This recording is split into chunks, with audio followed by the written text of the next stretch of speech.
ਧੰਨ ਵਾਹਿਗੁਰੂ ਸਾਹਿਬ ਜੀਓ। ਪੂਰਾ ਥਾਟ ਬਣਾਇਆ ਪੂਰੇ ਵੇਖੋ ਏਕ ਸਮਾਨਾ। ਇਸ ਪਰਪੰਚ ਮੈਂ ਸਾਚੇ ਨਾਮ ਕੀ ਵਡਿਆਈ, ਮਤ ਕੋ ਗੁਮਾਨਾ। ਸਤਿਗੁਰ ਕੀ ਜਿਸਨੂੰ ਮਤਿ ਆਵੈ, ਸੋ ਸਤਿਗੁਰ ਮਾਹੇ ਸਮਾਨਾ। ਇਹ ਬਾਣੀ ਜੋ ਜੀਹੂ ਜਾਣੈ, ਤਿਸ ਅੰਤਰ ਰਵੈ ਹਰਿ ਨਾਮਾ। ਇਹ ਬਾਣੀ ਜੋ ਜੀਹੂ ਜਾਣੈ, ਤਿਸ ਅੰਤਰ ਰਵੈ ਹਰਿ ਨਾਮਾ। ਸਤਿਨਾਮ ਧੰਨ ਵਾਹਿਗੁਰੂ ਸਾਹਿਬ ਜੀਓ। ਆਨੰਦ ਆਨੰਦ ਸਭ ਕੋ ਕਹੈ, ਆਨੰਦ ਗੁਰੂ ਤੇ ਜਾਣਿਆ। ਜਾਣਿਆ ਆਨੰਦ ਸਦਾ ਗੁਰ ਤੇ, ਕਿਰਪਾ ਕਰੇ ਪਿਆਰਿਆ। ਕਟੇ ਗਿਆਨ ਅੰਜਨ ਸਾਰਿਆ, ਅੰਦਰੋਂ ਜਿਨ ਕਾ ਮੋਹ ਟੁਟਾ, ਤਿਨ ਕਾ ਸ਼ਬਦ ਸਚੇ ਸਵਾਰਿਆ।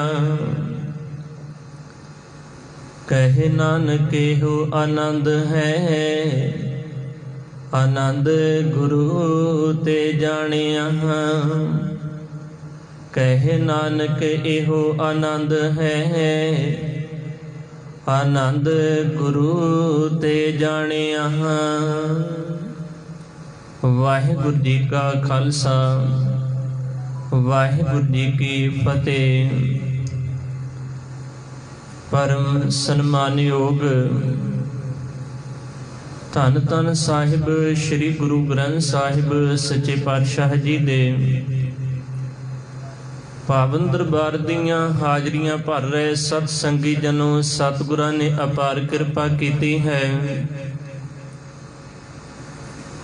ਜੋ ਕਿ ਪਾਵਨ ਦਰਬਾਰ ਦੇ ਅੰਦਰ ਜੁੜ ਬੈਠ ਕੇ ਪਾਵਨ ਬਾਣੀ ਦੇ ਨਾਲ ਸਾਂਝ ਬਣਾਉਣ ਦਾ ਸੁਭਾਗ ਸਮਾਂ ਪ੍ਰਾਪਤ ਹੋਇਆ ਹੈ। ਪਿਛਲੇ ਦਿਨਾਂ ਤੋਂ ਚੱਲ ਰਹੀ ਆਨੰਦ ਸਾਹਿਬ ਪਾਵਨ ਬਾਣੀ ਦੀ ਲੜੀਵਾਰ ਵਿਚਾਰ ਦੇ ਤਹਿਤ 6 ਪੌੜੀਆਂ ਦੀ ਵਿਚਾਰ ਗੁਰੂ ਦਰਬਾਰ ਦੇ ਅੰਦਰ ਬੈਠ ਕੇ ਆਪਾਂ ਸਭਨਾਂ ਨੇ ਕੀਤੀ ਹੈ। ਅੱਜ 7 ਨੰਬਰ ਪੌੜੀ ਦਾ ਪਾਠ ਆਪ ਜੀਆਂ ਨੇ 10 ਪਾਸੋਂ ਸ਼ਰਵਣ ਕੀਤਾ ਹੈ। ਧੰਨ ਗੁਰੂ ਅਮਰਦਾਸ ਸੱਚੇ ਪਾਤਸ਼ਾਹ ਜੀ ਇਸ ਪਾਵਨ ਪੌੜੀ ਦੇ ਰਾਹੀਂ ਸਾਨੂੰ ਇੱਕ ਗੱਲ ਬੜੇ ਪਿਆਰ ਦੇ ਨਾਲ ਸਮਝਾਉਂਦੇ ਨੇ ਕਿ ਸੱਜਣਾ, ਤੇਰੀ ਜ਼ਿੰਦਗੀ ਦੇ ਅੰਦਰ ਵੀ ਆਨੰਦ ਪੈਦਾ ਹੋਵੇਗਾ, ਪਰ ਇਸ ਵਾਸਤੇ ਤੈਨੂੰ ਆਪਣੇ ਗੁਰੂ ਦਾ ਪੱਲਾ ਪਕੜਨਾ ਪਵੇਗਾ। ਜਿਨ੍ਹਾਂ ਨੇ ਆਪਣੇ ਗੁਰੂ ਦਾ ਪੱਲਾ ਸਤਿਗੁਰੂ ਕਹਿੰਦੇ ਨੇ, ਉਹਦੀ ਜ਼ਿੰਦਗੀ ਦੇ ਅੰਦਰੋਂ ਪਾਪ ਜਿਹੜੇ ਨੇ ਕੱਟੇ ਜਾਂਦੇ ਨੇ। ਤੇ ਪਾਪ ਕੱਟਣ ਦਾ ਕਾਰਨ ਇਹ ਬਣਦਾ ਹੈ ਕਿ ਸਤਿਗੁਰੂ ਉਹਨਾਂ ਨੂੰ ਜ਼ਿੰਦਗੀ ਦੇ ਅੰਦਰ ਗਿਆਨ ਦੀ ਦਾਤ ਦੇ ਦਿੰਦਾ ਹੈ। ਜਦੋਂ ਆਪਾਂ ਸੁਖਮਨੀ ਸਾਹਿਬ ਜੀ ਦੀ ਪਾਵਨ ਬਾਣੀ ਪੜ੍ਹਦੇ ਹਾਂ, ਧੰਨ ਗੁਰੂ ਅਰਜਨ ਸਾਹਿਬ ਸੱਚੇ ਪਾਤਸ਼ਾਹ ਜੀ ਕਹਿੰਦੇ ਨੇ, ਸੱਜਣਾ, ਤੇਰੀ ਜ਼ਿੰਦਗੀ ਦੇ ਅੰਦਰ ਵੀ ਪ੍ਰਕਾਸ਼ ਹੋਵੇਗਾ, ਤੇਰੇ ਜੀਵਨ ਦੇ ਵਿੱਚੋਂ ਵੀ ਅਗਿਆਨਤਾ ਭਰਮ ਦਾ ਨਾਸ਼ ਹੋਵੇਗਾ, ਪਰ ਤੈਨੂੰ ਆਪਣੀ ਜ਼ਿੰਦਗੀ ਦੇ ਅੰਦਰ ਇੱਕ ਕਰਮ ਕਰਨਾ ਪਵੇਗਾ। ਉਹ ਕਰਮ ਕੀ ਹੈ? ਗੁਰੂ ਦੀ ਗੱਲ ਨੂੰ ਬੜੇ ਧਿਆਨ ਦੇ ਨਾਲ ਸੁਣ ਕੇ ਆਪਣੇ ਮਨ ਦੇ ਵਿੱਚ ਵਸਾਉਣਾ ਪਵੇਗਾ। ਧੰਨ ਗੁਰੂ ਅਰਜਨ ਸਾਹਿਬ ਜੀ ਕਹਿਣ ਲੱਗੇ, ਗਿਆਨ ਅੰਜਨ ਗੁਰ ਦੀਆ। ਸਤਿਗੁਰੂ ਦੀ ਇਹ ਵਡਿਆਈ ਹੈ, ਸਤਿਗੁਰੂ ਦੇ ਘਰ ਦੀ ਇਹ ਬਖਸ਼ਿਸ਼ ਹੈ ਕਿ ਉਹ ਆਪਣੇ ਦਰ ਦੇ ਉੱਪਰ ਆਏ ਹੋਏ ਇਨਸਾਨ ਨੂੰ ਗਿਆਨ ਦੇ ਨਾਲ ਭਰਪੂਰ ਕਰ ਦਿੰਦਾ ਹੈ। ਗਿਆਨ ਅੰਜਨ ਗੁਰ ਦੀਆ, ਅਗਿਆਨ ਅੰਧੇਰ ਵਿਨਾਸ਼। ਜਿੱਥੇ ਗਿਆਨ ਆ ਜਾਂਦੇ ਉੱਥੇ ਅਗਿਆਨਤਾ ਦਾ ਨਾਸ਼ ਹੋ ਜਾਂਦਾ। ਸੌਖੇ ਤਰੀਕੇ ਦੇ ਨਾਲ ਆਪਾਂ ਸਮਝਣ ਦਾ ਯਤਨ ਕਰੀਏ। ਹਨੇਰੇ ਦਾ ਵਜੂਦ ਉਨੀ ਦੇਰ ਤੱਕ ਹੈ ਜਿੰਨੀ ਦੇਰ ਤੱਕ ਚਾਨਣ ਨਹੀਂ, ਪ੍ਰਕਾਸ਼ ਨਹੀਂ। ਪ੍ਰਕਾਸ਼ ਦੀ ਅਣਹੋਂਦ ਹੀ ਹਨੇਰੇ ਦੀ ਆਮਦ ਦਾ ਸੰਕੇਤ ਹੈ, ਜਾਂ ਜਿੱਥੇ ਪ੍ਰਕਾਸ਼ ਨਹੀਂ ਉੱਥੇ ਹੀ ਹਨੇਰਾ ਪੈਦਾ ਹੁੰਦੇ। ਜਦੋਂ ਆਪਾਂ ਕਮਰੇ ਦੇ ਵਿੱਚ ਕੋਈ ਲਾਈਟ ਜਗਾ ਦਿੰਦੇ ਆ ਤੇ ਉਸ ਲਾਈਟ ਦੀ ਰੋਸ਼ਨੀ ਦੇ ਨਾਲ ਹਨੇਰਾ ਆਪਣੇ ਆਪ ਗਾਇਬ ਹੋ ਜਾਂਦੇ। ਇਹਦਾ ਮਤਲਬ ਹਨੇਰੇ ਦਾ ਕੋਈ ਵਜੂਦ ਨਹੀਂ, ਪ੍ਰਕਾਸ਼ ਨਹੀਂ ਤਾਂ ਹਨੇਰਾ ਆਇਆ ਹੈ।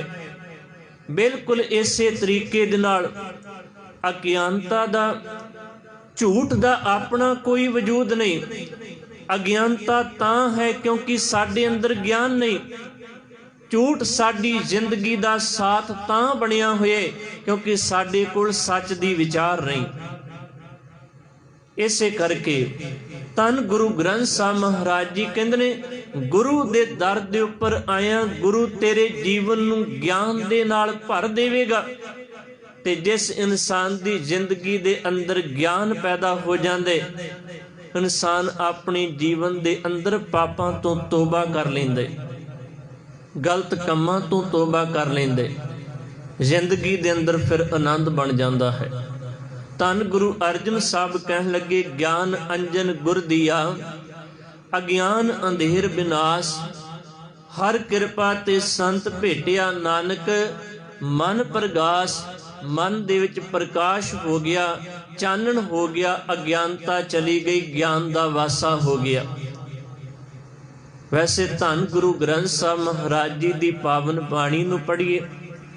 ਭਗਤ ਕਬੀਰ ਜੀ ਦਾ ਇੱਕ ਸ਼ਬਦ ਹੈ ਜਿਸ ਦੇ ਵਿੱਚ ਭਗਤ ਕਬੀਰ ਜੀ ਕਹਿੰਦੇ ਨੇ, ਜੇਕਰ ਮੇਰੇ ਕੋਲੋਂ ਇਹ ਸਵਾਲ ਪੁੱਛਿਆ ਜਾਵੇ ਤੇ ਪੁੱਛਣ ਵਾਲਾ ਪੁੱਛੇ ਕਿ ਤੇਰਾ ਗੁਰੂ ਕੌਣ ਹੈ, ਤੇ ਭਗਤ ਕਬੀਰ ਜੀ ਕਹਿੰਦੇ ਨੇ ਮੇਰਾ ਜਵਾਬ ਇੱਕੋ ਹੋਵੇਗਾ।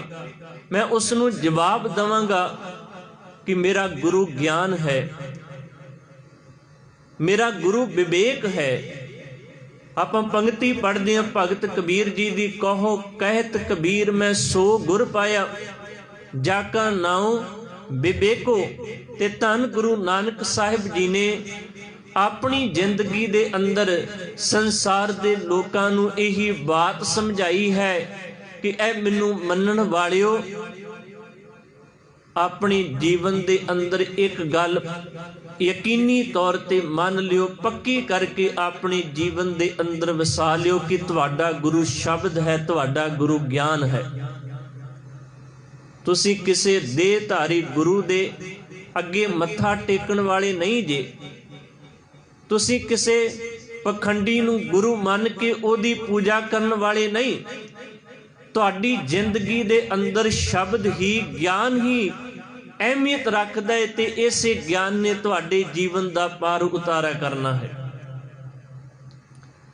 ਧੰਨ ਗੁਰੂ ਗ੍ਰੰਥ ਸਾਹਿਬ ਮਹਾਰਾਜ ਜੀ ਨੇ ਬਾਤਾਂ ਸਮਝਾਈਆਂ ਤੇ ਜਦੋਂ ਜੀਵਨ ਦੇ ਅੰਦਰ ਗਿਆਨ ਪ੍ਰਗਟ ਹੋ ਜਾਂਦਾ ਹੈ, ਗਿਆਨ ਪੈਦਾ ਹੋ ਜਾਂਦੇ, ਫਿਰ ਵਹਿਮ ਭਰਮ ਪਾਖੰਡ ਕਰਮ ਕਾਂਡ ਭਟਕਣਾ ਖੁਆਰੀ ਇਹ ਜਿੰਨੇ ਵੀ ਔਗਣ ਨੇ, ਆ ਜਿੰਨੀਆਂ ਵੀ ਗਲਤ ਧਾਰਨਾਵਾਂ ਨੇ, ਇਹ ਸਾਰੀਆਂ ਜ਼ਿੰਦਗੀ ਦੇ ਅੰਦਰੋਂ ਖੰਭ ਲਾ ਕੇ ਉਡਾਰੀ ਮਾਰ ਜਾਂਦੀਆਂ ਨੇ। ਇਨਸਾਨ ਦੇ ਜੀਵਨ ਦੇ ਅੰਦਰ ਇੰਨੀ ਕੁ ਰੋਸ਼ਨੀ ਹੋ ਜਾਂਦੀ ਹੈ, ਉਸ ਰੋਸ਼ਨੀ ਦੇ ਅੰਦਰ ਇਨਸਾਨ ਫਿਰ ਆਨੰਦ ਮਾਣਦਾ ਹੈ। ਉਸ ਰੋਸ਼ਨੀ ਦੇ ਅੰਦਰ ਇਨਸਾਨ ਫਿਰ ਖੇੜਾ ਮਾਣਦਾ ਹੈ। ਭਗਤ ਕਬੀਰ ਜੀ ਨੇ ਆਪਣੇ ਸ਼ਬਦਾਂ ਰਾਹੀਂ ਇੱਥੇ ਸਾਨੂੰ ਸਮਝਾਉਣ ਦਾ ਯਤਨ ਕੀਤਾ ਹੈ। ਆਪਾਂ ਸ਼ਬਦ ਪੜ੍ਹੀਏ ਤੇ ਬੜੇ ਗੌਰ ਦੇ ਨਾਲ ਉਸ ਸ਼ਬਦ ਨੂੰ ਵਾਚਣ ਦਾ ਯਤਨ ਕਰੀਏ ਕਿ ਭਗਤ ਕਬੀਰ ਜੀ ਕਿਸ ਉੱਚ ਦਰਜੇ ਦੀ ਗੱਲ ਕਰਦੇ ਨੇ। ਭਗਤ ਕਬੀਰ ਜੀ ਕਹਿੰਦੇ ਨੇ, ਦੇਖੋ ਭਾਈ ਗਿਆਨ ਕੀ ਆਈ ਆਂधी। ਆਮ ਗੱਲ ਨਹੀਂ ਕੀਤੀ, ਕਹਿੰਦੇ ਨੇ ਮੇਰੇ ਜੀਵਨ ਦੇ ਅੰਦਰ ਗਿਆਨ ਦੀ ਹਨੇਰੀ ਆ ਗਈ ਹੈ। ਕਈ ਵਾਰ ਇਨਸਾਨ ਅਚਨਚੇਤ ਬੈਠਾ ਹੋਵੇ ਤੇ ਇੱਕਦਮ ਤੇਜ਼ ਹਵਾ ਆ ਜਾਵੇ ਤੇ ਇਨਸਾਨ ਭੈਭੀਤ ਹੋ ਜਾਂਦਾ ਹੈ कि ਇਹ ਕੀ ਭਾਣਾ ਵਾਪਰਿਆ। ਹੁਣੇ ਤਾਂ ਮੈਂ ਚੰਗਾ ਭਲਾ ਮੰਜੇ ਦੇ ਉੱਪਰ ਜਾਂ ਜਿੱਥੇ ਵੀ ਬੈਠਾ ਸੀ ਇੱਕਦਮ ਕੀ ਭਾਣਾ ਵਾਪਰ ਗਿਆ, ਤੂਫਾਨ ਆ ਗਿਆ, ਹਨੇਰੀ ਆ ਗਈ। ਭਗਤ ਕਬੀਰ ਜੀ ਕਹਿੰਦੇ ਨੇ ਮੈਂ ਗੁਰੂ ਦਾ ਪੱਲਾ ਪਕੜਿਆ, ਗਿਆਨ ਦਾ ਪੱਲਾ ਪਕੜਿਆ, ਮੇਰੇ ਅੰਦਰ ਵੀ ਇਹ ਅਵਸਥਾ ਬਣ ਗਈ। ਮੈਂ ਹੁਣ ਹੈਰਾਨ ਹੁੰਨਾ ਕਿ ਮੇਰੀ ਜ਼ਿੰਦਗੀ ਦੇ ਅੰਦਰ ਗਿਆਨ ਦੀ ਹਨੇਰੀ ਆ ਗਈ। ਦੇਖੋ ਭਾਈ ਗਿਆਨ ਕੀ ਆਈ ਆਂधी। ਫਿਰ ਅਗਲੀ ਪੰਕਤੀ ਕਹਿੰਦੇ ਨੇ ਸਭੇ ਉਡਾਨੀ ਭ੍ਰਮ ਕੀ ਟਾਟੀ ਰਹਿ ਨ ਮਾਇਆ ਬਾਂਧੀ। ਮੈਂ ਦੁਨਿਆਵੀ ਉਦਾਹਰਨ ਦੀ ਗੱਲ ਕਰ ਦੇਵਾਂ ਜੋ ਭਗਤ ਕਬੀਰ ਜੀ ਨੇ ਉਦਾਹਰਨ ਦੇ ਕੇ ਸਾਨੂੰ ਸਮਝਾਇਆ ਹੈ। ਪੁਰਾਣੇ ਜ਼ਮਾਨੇ ਦੇ ਅੰਦਰ ਵੇਖਣ ਨੂੰ ਕਿਤੇ ਨਜ਼ਰ ਨਹੀਂ ਆਉਂਦੀ ਜਾਂ ਸ਼ੌਕੀਆ ਤੌਰ ਦੇ ਉੱਪਰ ਅੱਜ ਅਮੀਰ ਲੋਕ ਜਿਹੜੇ ਨੇ ਉਹ ਆਪਣੇ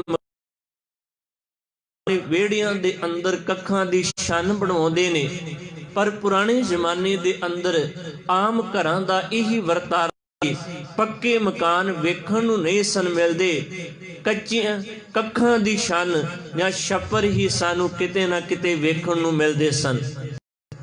ਇਹੀ ਉਦਾਹਰਨ ਬਾਬਾ ਫਰੀਦ ਸਾਹਿਬ ਜੀ ਨੇ ਕੇਵਲ ਉਦਾਹਰਨ ਦੀ ਗੱਲ ਕਰਾਂ ਆਪਣੇ ਸ਼ਲੋਕਾਂ ਦੇ ਵਿੱਚ ਕੀਤੀ। ਉਹ ਕਹਿੰਦੇ ਨੇ ਫਰੀਦਾ ਜਾਂ ਲੱਭ ਤਾਂ ਨੇਹ ਕਿਆ, ਲੱਭ ਤਾਂ ਕੂੜਾ ਨੇ, ਕਿਚਰ ਝੱਤ ਲੰਗਾਈਏ ਛੱਪਰ ਟੁੱਟੇ ਮੇ। ਉੱਥੇ ਵੀ ਕੱਖਾਂ ਦੀ ਛੰਨ ਦੀ ਛੱਪਰ ਦੀ ਬਾਤ ਕੀਤੀ ਉਹਨੇ। ਉਹ ਕਹਿੰਦੇ ਨੇ ਪਿਆਰ ਉੱਥੇ ਕਾਹਦੇ ਜਿੱਥੇ ਲੋਭ ਲਾਲਚ ਖੜੇ, ਪਿਆਰ ਉੱਥੇ ਟਿਕਦਾ ਹੈ ਜਿੱਥੇ ਲੋਭ ਲਾਲਚ ਨਹੀਂ। ਬਿਲਕੁਲ ਇਸੇ ਤਰੀਕੇ ਦੇ ਨਾਲ ਜਿਵੇਂ ਭਾਰੀ ਮੀਂਹ ਪੈਂਦਾ ਹੋਵੇ ਤੇ ਇਨਸਾਨ ਛੱਪਰ ਥੱਲੇ ਬੈਠਾ ਹੋਵੇ ਤੇ ਛੱਪਰ ਵੀ ਹੋਵੇ ਟੁੱਟਾ, ਉਹ ਵੀ ਹੋਵੇ ਚੋਂਦਾ, ਤੇ ਉਸ ਛੱਪਰ ਦੇ ਥੱਲੇ ਬੈਠ ਕੇ ਇਨਸਾਨ ਆਪਣੇ ਆਪ ਨੂੰ ਕਿੰਨੀ ਕੁ ਦੇਰ ਤੱਕ ਬਚਾ ਸਕਦਾ, ਆਖਰਕਾਰ ਭਿੱਜੇਗਾ ਹੀ। ਬਿਲਕੁਲ ਇਸੇ ਤਰੀਕੇ ਦੇ ਨਾਲ ਲੋਭ ਤੇ ਲਾਲਚ ਦੇ ਉੱਪਰ ਖੜਾ ਹੋਇਆ ਪਿਆਰ ਸਦੀਵੀ ਨਹੀਂ ਟਿਕਦਾ, ਇੱਕ ਨਾ ਇੱਕ ਦਿਨ ਉੱਟ ਟੁੱਟ ਕੇ ਚਕਨਾਚੂਰ ਹੋ ਜਾਂਦਾ ਹੈ। ਇਹਨੂੰ ਦੂਜੇ ਲਫ਼ਜ਼ਾਂ ਦੇ ਵਿੱਚ ਸਤਿਗੁਰੂ ਕਹਿੰਦੇ ਨੇ ਮਨਮੁਖਾਂ ਕੇਰੀ ਦੋਸਤੀ ਮਾਇਆ ਕਾ ਸੰਬੰਧ ਹੀ ਗੱਲ ਕੀਤੀ। ਲੋਭ ਤੇ ਲਾਲਚ ਦੇ ਉੱਪਰ ਖੜੀਆਂ ਹੋਈਆਂ ਸਾਂਝਾਂ ਬਹੁਤੀ ਦੇਰ ਤੱਕ ਨਹੀਂ ਨਿਭਦੀਆਂ, ਜਿੰਨੀ ਦੇਰ ਤੱਕ ਲੋੜਾਂ ਪੂਰੀਆਂ ਹੁੰਦੀਆਂ ਨੇ, ਕੁਝ ਮਿਲ ਰਿਹਾ ਹੈ, ਉਨੀ ਦੇਰ ਤੱਕ ਸਾਂਝ ਹੈ। ਅੱਜ ਇਸ ਸੰਸਾਰ ਦੇ ਅੰਦਰ ਜੇਕਰ ਝਾਤੀ ਮਾਰ ਕੇ ਵੇਖਿਆ ਜਾਵੇ ਬਹੁਤੀਆਂ ਜ਼ਿਆਦੀਆਂ ਸਾਂਝਾਂ ਜਾਂ ਜਿਹੜੇ ਸਾਨੂੰ ਆਪਣਾ ਕਹਿੰਦੇ ਨੇ ਉਨੀ ਦੇਰ ਤੱਕ ਹੀ ਆਪਣਾ ਕਹਿੰਦੇ ਨੇ ਜਿੰਨੀ ਦੇਰ ਤੱਕ ਲੋੜਾਂ ਪੂਰੀਆਂ ਹੋ ਰਹੀਆਂ ਨੇ। ਜਿੰਨੀ ਦੇਰ ਤੱਕ ਸਾਡੇ ਕੋਲੋਂ ਕੁਝ ਮਿਲ ਰਿਹਾ ਹੈ ਜਾਂ ਸਾਨੂੰ ਕਿਸੇ ਦੇ ਕੋਲੋਂ ਕੁਝ ਮਿਲ ਰਿਹਾ ਹੈ ਉਨੀ ਦੇਰ ਤੱਕ ਇਹ ਸਾਂਝਾਂ ਕਾਇਮ ਰਹਿੰਦੀਆਂ ਨੇ। ਪਰ ਜਿਹੜਾ ਗੁਰਮੁਖ ਬਿਰਤੀ ਵਾਲਾ ਬੰਦਾ ਹੁੰਦਾ ਹੈ ਨਾ, ਉਹ ਫਿਰ ਸਾਰੇ ਸੰਸਾਰ ਨੂੰ ਆਪਣਾ ਸਮਝਦਾ ਹੈ, ਜਿਹਦਾ ਸੰਕੇਤ ਧੰਨ ਗੁਰੂ ਗ੍ਰੰਥ ਸਾਹਿਬ ਮਹਾਰਾਜ ਜੀ ਦੀ ਪਾਵਨ ਬਾਣੀ ਨੇ ਸਾਨੂੰ ਦਿੱਤਾ ਹੈ। ਸਤਿਗੁਰੂ ਨੇ ਕਿਹਾ ਏਕ ਪਿਤਾ ਏ, ਗੁਰਮੁਖ ਬਿਰਤੀ ਵਾਲੇ ਸੱਜਣਾ ਦਾ ਜ਼ਿਕਰ ਉਹੀ ਸਮਝਦਾ ਏਕ ਤੂੰ ਮੇਰਾ ਗੁਰਹਾਈ। ਉਥੇ ਲੋੜਾਂ ਤੋਂ ਉੱਪਰ ਉੱਠ ਕੇ ਇੱਕ ਦੂਜੇ ਪ੍ਰਤੀ ਚਾਹਤ ਹੁੰਦੀ। ਇਹ ਕਾਰਨ ਹੈ ਕਿ ਅੱਜ ਬਹੁਤਾਤ ਤੁਸੀਂ ਵੇਖਿਆ ਹੋਵੇ ਸਾਡੇ ਰਿਸ਼ਤਿਆਂ ਦੇ ਵਿੱਚ ਦਰਾਰਾਂ ਕਿਉਂ ਪੈਂਦੀਆਂ ਜਾਂਦੀਆਂ ਨੇ, ਕਿਉਂਕਿ ਅਸੀਂ ਸਿਰਫ ਮੂੰਹ ਤੱਕ ਸੀਮਤ ਹਾਂ। ਅਸੀਂ ਆਪਣੇ ਰਿਸ਼ਤਿਆਂ ਨੂੰ ਲੋੜਾਂ ਦੇ ਉੱਪਰ ਟਿਕਾਇਆ, ਪਿਆਰ ਦੀ ਮਜ਼ਬੂਤ ਨੀਂਹ ਦੇ ਉੱਪਰ ਆਪਣੇ ਰਿਸ਼ਤਿਆਂ ਨੂੰ ਨਹੀਂ ਟਿਕਾਇਆ। ਧੰਨ ਗੁਰੂ ਗ੍ਰੰਥ ਸਾਹਿਬ ਮਹਾਰਾਜ ਜੀ ਨੇ ਗੱਲ ਕੀਤੀ, ਉਦਾਹਰਨ ਕਰ ਰਿਹਾ ਸੀ, ਜ਼ੋਰ ਦੀ ਹਨੇਰੀ ਆਵੇ ਤੇ ਅਕਸਰ ਪੁਰਾਣੇ ਜ਼ਮਾਨੇ ਦੇ ਅੰਦਰ ਛੱਪਰ ਉੱਡ ਜਾਇਆ ਕਰਦੇ ਸਨ। ਬਿਲਕੁਲ ਇਸੇ ਤਰੀਕੇ ਦੇ ਨਾਲ ਜਦੋਂ ਮੇਰੇ ਅੰਦਰ ਮੇਰੇ ਦਿਲੋਂ ਤੇ ਦਿਮਾਗ ਦੇ ਵਿੱਚ ਗਿਆਨ ਦੀ ਹਨੇਰੀ ਆ ਗਈ, ਜਿਹੜੇ ਭਰਮ ਦੇ ਛੱਪਰ ਸਨ ਉਹ ਉੱਡ ਗਏ।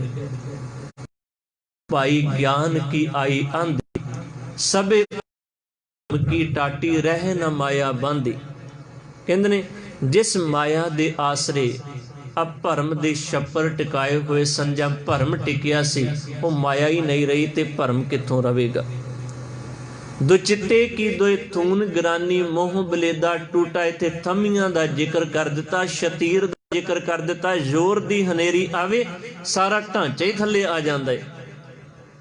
ਕਹਿੰਦੇ ਨੇ ਦੁਬਦਾ ਜੀਵਨ ਦੇ ਵਿੱਚੋਂ ਖਤਮ ਹੋ ਗਈ ਜਦੋਂ ਗਿਆਨ ਆ ਗਿਆ। ਦੁਚਿੱਤੇ ਕੀ, ਦੁਚਿੱਤੇ ਦਾ ਅਰਥ ਦੁਬਦਾ, ਦੋ ਚਿੱਤ ਵਾਲੀ ਭਾਵਨਾ। ਇਨਸਾਨ ਦਾ ਇੱਕ ਮਨ ਕਰਦੇ ਕਿ ਇਸ ਪਾਸੇ ਨੂੰ ਤੁਰਾਂ ਤੇ ਇੱਕ ਮਨ ਕਰਦੇ ਉੱਥੇ ਇਨਸਾਨ ਕਰ ਲੈਂਦੇ ਕਿ ਮੇਰੇ ਵਾਸਤੇ ਆ ਰਸਤਾ ਸਹੀ ਹੈ, ਮੈਂ ਇਸ ਰਸਤੇ ਦੇ ਉੱਪਰ ਤੁਰਾਂਗਾ ਹੀ ਤੁਰਾਂਗਾ। ਮੇਰੇ ਅੰਦਰ ਹੁਣ ਦੁਬਦਾ ਨਹੀਂ, ਮੇਰੇ ਅੰਦਰ ਦੋ ਚਿੱਤੀ ਭਾਵਨਾ ਹੁਣ ਨਹੀਂ ਬਚੀ, ਜਿਹਨੂੰ ਸਤਿਗੁਰੂ ਕਤਰ ਮਿਲੋ ਮੇਰੇ ਭਾਈ, ਦੁਬਦਾ ਦੂਰ ਕਰੋ ਲਿਵ ਉਹ ਜੋੜੀ, ਗੁਰਮੁਖ ਬੈਸੋ ਛਪਾ ਵਿਛਾਏ। ਦੁਚਿੱਤੇ ਬਲੇਡਾ ਟੂਟਾ, ਸ਼ਾਨ ਪਰੀ ਧਰ ਉਪਰ, ਦੁਰਮਤ ਭਾਂਡਾ ਫੂਟਾ। ਕਹਿੰਦੇ ਨੇ ਜਿਹੜਾ ਤ੍ਰਿਸ਼ਨਾ ਦੀ ਸ਼ਨ ਉਸ ਉੱਪਰ ਪਈ ਹੋਈ ਸੀ ਉਹ ਵੀ ਟੁੱਟ ਕੇ ਚਕਨਾ ਚੂਰ ਹੋ ਗਈ। ਮੋਹ ਵੀ ਜੀਵਨ ਦੇ ਅੰਦਰੋਂ ਚਲਾ ਗਿਆ, ਅੰਦਰ ਗਿਆਨ ਦੀ ਹਨੇਰੀ ਆ ਗਈ। ਤ੍ਰਿਸ਼ਨਾ ਸ਼ਾਨ ਭਰੀ ਧਰ ਉਪਰ ਤੇ ਆ ਗਿਆ ਸਾਰਾ ਕੁਝ। ਦੁਰਮਤ ਭਾਂਡਾ ਫੂਟਾ, ਕਹਿੰਦੇ ਨੇ ਇਹ ਸਾਰੇ ਔਗਣਾਂ ਦੇ ਨਾਲ ਆ ਜਿਹੜੀ ਭੈੜੀ ਮੱਤ ਨਿਤ ਬਣੀ ਰਹਿੰਦੀ ਸੀ। ਇਨਸਾਨ ਭੈੜੇ ਪਾਸੇ ਨੂੰ ਨਿਤ ਜਾਂਦਾ ਸੀ, ਚੰਗੇ ਪਾਸੇ ਨੂੰ ਜਾਣ ਵਾਸਤੇ ਤਿਆਰ ਹੀ ਨਹੀਂ ਸੀ ਹੁੰਦਾ। ਕਹਿੰਦੇ ਨੇ ਦੁਰਮਤ ਵੀ ਜੀਵਨ ਦੇ ਅੰਦਰੋਂ ਚਲੀ ਗਈ। ਤ੍ਰਿਸ਼ਨਾ ਸ਼ਾਨ ਭਰੀ ਧਰ ਉੱਪਰ, ਦੁਰਮਤ ਭਾਂਡਾ ਫੂਟਾ। ਫਿਰ ਅੱਗੇ ਕਿਹਾ ਆਂਦੀ ਪਛੇ ਜੋ ਜਲ ਪਰਖੇ। ਕਹਿੰਦੇ ਨੇ ਹਨੇਰੀ ਆਵੇ ਉਦੋਂ ਮਿੱਟੀ ਘੱਟਾ ਉੱਡਦਾ ਹੈ, ਤੇ ਜਦੋਂ ਹਨੇਰੀ ਤੋਂ ਬਾਅਦ ਮੀਂਹ ਪੈ ਜਾਂਦਾ ਹੈ ਨਾ, ਮਿੱਟੀ ਘੱਟਾ ਬਹਿ ਜਾਂਦੇ ਤੇ ਇਨਸਾਨ ਸਕੂਨ ਮਹਿਸੂਸ ਕਰਦਾ ਹੈ, ਬੜਾ ਸ਼ਾਂਤੀ ਵਾਲਾ ਮਾਹੌਲ ਬਣ ਜਾਂਦਾ ਹੈ। ਪਹਿਲਾਂ ਰੌਲਾ ਸੀ, ਹਵਾ ਦੀਆਂ ਆਵਾਜ਼ਾਂ ਇੱਧਰ ਉੱਧਰ ਟਕਰਾਉਂਦੀਆਂ ਸਨ, ਬਹੁਤ ਕੁਝ ਤਬਾਹ ਹੋ ਰਿਹਾ ਸੀ, ਉੱਡ ਰਿਹਾ ਸੀ ਬਹੁਤ ਕੁਝ ਹਵਾ ਦੇ ਅੰਦਰ। ਹੁਣ ਜਦੋਂ ਬਰਸਾਤ ਪੈਣ ਗਿਆ, ਆਂਦੀ ਪਾਛੇ ਜੋ ਜਲ ਬਰਖੇ। ਭਗਤ ਕਬੀਰ ਜੀ ਕਹਿੰਦੇ ਨੇ ਬਿਲਕੁਲ ਇਸੇ ਤਰੀਕੇ ਦੇ ਨਾਲ ਮੇਰੇ ਅੰਦਰ ਵੀ ਓਨੀ ਦੇਰ ਤੱਕ ਹੀ ਵਿਕਾਰ ਰੌਲਾ ਪਾਉਂਦੇ ਸਨ, ਓਨੀ ਦੇਰ ਤੱਕ ਹੀ ਗਲਤ ਵਿਚਾਰਾਂ ਰੌਲਾ ਪਾਉਂਦੀਆਂ ਸਨ, ਜਿੰਨੀ ਦੇਰ ਤੱਕ ਗਿਆਨ ਦਾ ਪ੍ਰਕਾਸ਼ ਜਾਂ ਇੱਕ ਅੰਮ੍ਰਿਤ ਨਾਮ ਦੀ ਵਰਖਾ ਮੇਰੇ ਮਨ ਦੇ ਅੰਦਰ ਨਹੀਂ ਸੀ ਹੋਈ। ਆਂਦੀ ਪਾਛੇ ਜੋ ਜਲ ਬਰਖੇ ਤੇ ਤੇਰਾ ਜਨ, ਇੱਥੇ ਸੇਵਕ ਸ਼ਬਦ ਵਰਤਿਆ, ਜਨ ਸ਼ਬਦ ਦਾ ਅਰਥ ਸੇਵਕ। ਤੇ ਤੇਰਾ ਜਨ ਭੀਨਾ ਕਹਿ ਪ੍ਰਗਾਸਾ ਮਨ। ਕਹਿੰਦੇ ਨੇ ਮਨ ਦੇ ਅੰਦਰ ਖੇੜਾ ਆ ਗਿਆ, ਕਦੋਂ? ਉਹਦੇ ਭਾਨ, ਭਾਨ ਦਾ ਅਰਥ ਸੂਰਜ। ਜਦੋਂ ਚਿੱਟਾ ਦਿਨ ਚੜ ਪਿਆ, ਹੁਣ ਰਾਤ ਹੁੰਦੀ, ਇਨਸਾਨ ਨੂੰ ਚਾਨਣ ਤੋਂ ਬਿਨਾ ਦਿਸਦਾ ਕੁਝ ਨਹੀਂ। ਜਦੋਂ ਸੂਰਜ ਚੜ੍ਹਦਾ ਹੈ, ਹਨੇਰਾ ਇਨਸਾਨ ਨੂੰ ਸਾਰਾ ਕੁਝ ਨਜ਼ਰ ਆਉਣ ਲੱਗ ਪੈਂਦਾ ਹੈ। ਬਿਲਕੁਲ ਇਸੇ ਤਰੀਕੇ ਦੇ ਨਾਲ ਫਿਰ ਕਹਿੰਦੇ ਨੇ ਉੱਥੇ ਜਾ ਕੇ ਇਹ ਅਵਸਥਾ ਬਣਦੀ ਹੈ, ਆਨੰਦ ਦੀ ਅਵਸਥਾ। ਤੇ ਇਹ ਦਾਤ, ਇਹ ਬਾਤ ਸਾਨੂੰ ਗੁਰੂ ਦੇ ਕੋਲੋਂ ਸਿੱਖਣ ਨੂੰ ਮਿਲਦੀ ਹੈ। ਸਾਡੇ ਮਨ ਦੇ ਅੰਦਰ ਦਾ ਭੰਡਾਰ ਤਦ ਪ੍ਰਗਟ ਹੋ ਜਾਂਦੇ ਜਦੋਂ ਅਸੀਂ ਗੁਰੂ ਦੀਆਂ ਗੱਲਾਂ ਨੂੰ ਇੱਕ ਇੱਕ ਕਰਕੇ ਹੌਲੀ ਹੌਲੀ ਮੰਨਣਾ ਸ਼ੁਰੂ ਕਰ ਦਿੰਦੇ ਹਾਂ। ਹੌਲੀ ਹੌਲੀ ਫਿਰ ਸਾਡੇ ਗਿਆਨ ਦੇ ਅੰਦਰ ਵਾਧਾ ਹੁੰਦਾ ਜਾਂਦਾ ਹੈ। ਇਹੀ ਗੱਲ ਧੰਨ ਗੁਰੂ ਅਮਰਦਾਸ ਅੱਜ ਦੀ ਪਾਵਨ ਪੌੜੀ ਦੇ ਅੰਦਰ ਕੀਤੀ, 7 ਨੰਬਰ ਪੌੜੀ, ਜਿਹਦੇ ਵਿੱਚ ਆਨੰਦ ਸਭ ਕੋ ਕਹੇ, ਆਨੰਦ ਗੁਰੂ ਤੇ ਜਾਣਿਆ। ਕਹਿਣ ਨੂੰ ਤਾਂ ਕਹਿੰਦੇ ਨੇ ਕਿ ਮੇਰੀ ਜ਼ਿੰਦਗੀ ਦੇ ਅੰਦਰ ਆਨੰਦ ਬਣ ਗਿਆ, ਪਰ ਅਸਲ ਆਨੰਦ ਦੀ ਸੋਝੀ ਗੁਰੂ ਦੇ ਗਿਆਨ ਨੂੰ ਪ੍ਰਾਪਤ ਕਰਕੇ ਹੁੰਦੀ ਹੈ, ਗੁਰੂ ਦੇ ਨਾਲ ਸਾਂਝ ਬਣਾਉਣ ਕਰਕੇ ਹੁੰਦੀ ਹੈ। ਪੰਕਤੀਆਂ ਦੇ ਅੰਦਰ ਧੰਨ ਗੁਰੂ ਅਮਰਦਾਸ ਸੱਚੇ ਪਾਤਸ਼ਾਹ ਜੀ ਨੇ ਬੜੀਆਂ ਗੂੜ ਬਾਤਾਂ ਕੀਤੀਆਂ ਨੇ। ਕਹਿਣ ਲੱਗੇ ਆਨੰਦ ਆਨੰਦ ਸਭ ਕੋ ਕਹੇ, ਆਨੰਦ ਗੁਰੂ ਤੇ ਜਾਣਿਆ, ਜਾਣਿਆ ਆਨੰਦ ਸਦਾ ਗੁਰ ਤੇ ਕਿਰਪਾ ਕਰੇ ਪਿਆਰਿਆ। ਹੁਣ ਜਦੋਂ ਬਖਸ਼ਿਸ਼ ਹੋ ਗਈ, ਕਰ ਕਿਰਪਾ ਕਿਲ ਵੀ ਕੱਟੇ, ਕਦੋਂ ਗਿਆਨ ਅੰਜਨ ਸਾਰਿਆ, ਜਦੋਂ ਸੁਰਤ ਰੂਪੀ ਅੱਖ ਦੇ ਵਿੱਚ ਗਿਆਨ ਦਾ ਸੁਰਮਾ ਪੈ ਗਿਆ, ਜਦੋਂ ਗਿਆਨ ਜੀਵਨ ਦੇ ਅੰਦਰ ਟਿਕ ਗਿਆ, ਗਿਆਨ ਅੰਜਨ ਸਾਰਿਆ, ਫਿਰ ਕਹਿੰਦੇ ਨੇ ਅੰਦਰੋਂ ਤਿਨਕਾ ਮੋਹ ਟੁੱਟਾ। ਮੂੰਹ ਵਾਲੀ ਬਿਰਤੀ ਟੁੱਟ ਜਾਂਦੀ, ਇਨਸਾਨ ਪਿਆਰ ਦਾ ਮੁਰੀਦ ਬਣ ਜਾਂਦਾ ਹੈ। ਅੰਦਰੋਂ ਤਿਨਕਾ ਮੋਹ ਟੁੱਟਾ, ਤਿਨਕਾ ਸ਼ਬਦ ਸੱਚੇ ਸਵਾਰਿਆ। ਇੱਥੇ ਸ਼ਬਦ ਦਾ ਅਰਥ ਕਹਿੰਦੇ ਨੇ ਉਹਨਾਂ ਦੀ ਬੋਲੀ ਸਵਾਰੀ ਜਾਂਦੀ ਹੈ। ਉਹ ਇੰਨਾ ਮਿੱਠਾ ਬੋਲਦੇ ਨੇ ਕਿ ਜਦੋਂ ਵੀ ਬੋਲਦੇ ਨੇ ਇੰਨਾ ਕਮਾਲ ਦਾ ਬੋਲਦੇ ਨੇ ਕਿ ਅਗਲਾ ਸੁਣਨ ਵਾਲਾ ਕਾਇਲ ਹੋ ਜਾਂਦਾ ਹੈ। ਕਈ ਵਾਰ ਤੁਸੀਂ ਵੇਖਿਆ ਹੋਵੇਗਾ, ਜਿਹੜਾ ਸੁਰਤ ਕਰਕੇ ਰੂਹ ਕਰਕੇ ਇੱਕ ਦੇ ਨਾਲ ਜੁੜਿਆ ਹੈ ਨਾ, ਉਹ ਜਦੋਂ ਬੋਲਦਾ ਹੈ ਤੇ ਉਹਦੀ ਬੋਲੀ ਸਾਨੂੰ ਇੰਨੀ ਕੁ ਮਿੱਠੀ ਲੱਗਦੀ ਹੈ, ਅਸੀਂ ਸੋਚਦੇ ਹਾਂ ਕਿ ਇਹਦੀ ਬੋਲੀ ਅਸੀਂ ਸੁਣੀ ਜਾਈਏ। ਉਹਦੀ ਬੋਲੀ ਦੇ ਵਿੱਚੋਂ ਵੀ ਮਿਠਾਸ ਸਾਨੂੰ ਨਜ਼ਰ ਆਉਂਦੀ ਹੈ, ਅੰਮ੍ਰਿਤ ਦੀ ਵਰਖਾ ਹੁੰਦੀ ਪਈ, ਕਿਉਂਕਿ ਉਹ ਸੁਰਤ ਕਰਕੇ ਜੁੜਿਆ ਹੈ। ਉਹਦਾ ਜੀਵਨ ਗਿਆਨ ਦੇ ਨਾਲ ਸਰਸਾਰ ਹੈ, ਭਰਿਆ ਹੋਇਆ ਹੈ। ਅੰਦਰੋਂ ਤਿਨਕਾ ਮੋਹ ਟੁੱਟਾ, ਤਿਨਕਾ ਸ਼ਬਦ ਸੱਚੇ ਸਵਾਰਿਆ। ਫਿਰ ਅੱਗੇ ਕਿਆ, ਕਹਿ ਨਾਨਕ ਇਹ ਆਨੰਦ ਹੈ, ਆਨੰਦ ਗੁਰ ਤੇ ਜਾਣਿਆ। ਅਸਲ ਆਨੰਦ ਤਾਂ ਇਹ ਹੈ, ਅਗਿਆਨਤਾ ਚਲੀ ਜਾਵੇ, ਗਿਆਨ ਆ ਜਾਵੇ, ਮੋਹ ਤੋਂ ਉੱਪਰ ਇਨਸਾਨ ਉੱਠ ਕੇ ਪਿਆਰ ਦੇ ਵਿੱਚ ਚਲਾ ਜਾਵੇ, ਸਮੁੱਚੀ ਕਾਇਨਾਤ ਨੂੰ ਪਿਆਰ ਕਰਨ ਲੱਗ ਪਵੇ, ਜੀਵਨ ਦੇ ਅੰਦਰ ਖੇੜਾ ਬਣ ਜਾਵੇਗਾ, ਆਨੰਦ ਬਣ ਜਾਵੇਗਾ। 7 ਨੰਬਰ ਪੌੜੀ ਦੀ ਵਿਚਾਰ ਆਪਾਂ ਸਾਰਿਆਂ ਨੇ ਗੁਰੂ ਦਰਬਾਰ ਦੇ ਅੰਦਰ ਬੈਠ ਕੇ ਕੀਤੀ ਹੈ। ਅਗਲੀਆਂ ਵਿਚਾਰਾਂ ਕੱਲ ਸ਼ਾਮ ਨੂੰ ਕਰਨ। ਅੰਤ ਭੁੱਲਾਂ ਗਲਤੀਆਂ ਦੀ ਖਿਮਾ, ਗੁਰੂ ਅਤੇ ਗੁਰੂ ਕੀ ਸੰਗਤ ਬਖਸ਼ਣ ਯੋਗ, ਬਖਸ਼ਦਿਆਂ ਹੋਇਆਂ ਪ੍ਰਵਾਨੋ ਜੀ ਫਤਿਹ। ਵਾਹਿਗੁਰੂ ਜੀ ਕਾ ਖਾਲਸਾ, ਵਾਹਿਗੁਰੂ ਜੀ ਕੀ ਫਤਿਹ।